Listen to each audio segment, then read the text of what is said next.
எனக்காகவா? தக்காளி பழம்லாம் இருக்குது, பறிச்சுட்டு போயிடலாம். இவ்வளோ பெரிய இலை பாருங்க, நல்லா பெருசா. இதுலேயே சாப்பாடு போட்டு சாப்பிடலாம் போல.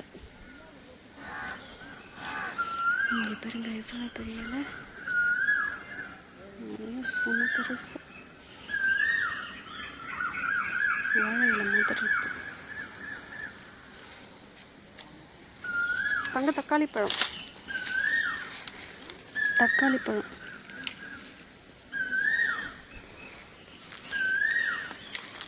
எனக்கு தாகமாக இருக்குன்னு தெரியுங்களா? வா, எங்கே பறிச்சிங்க?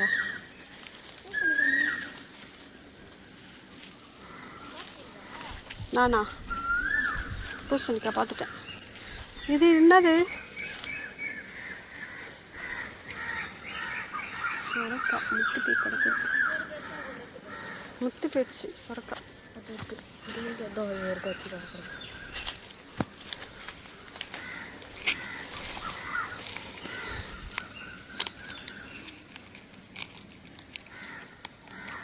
விதைக்கு விட்டு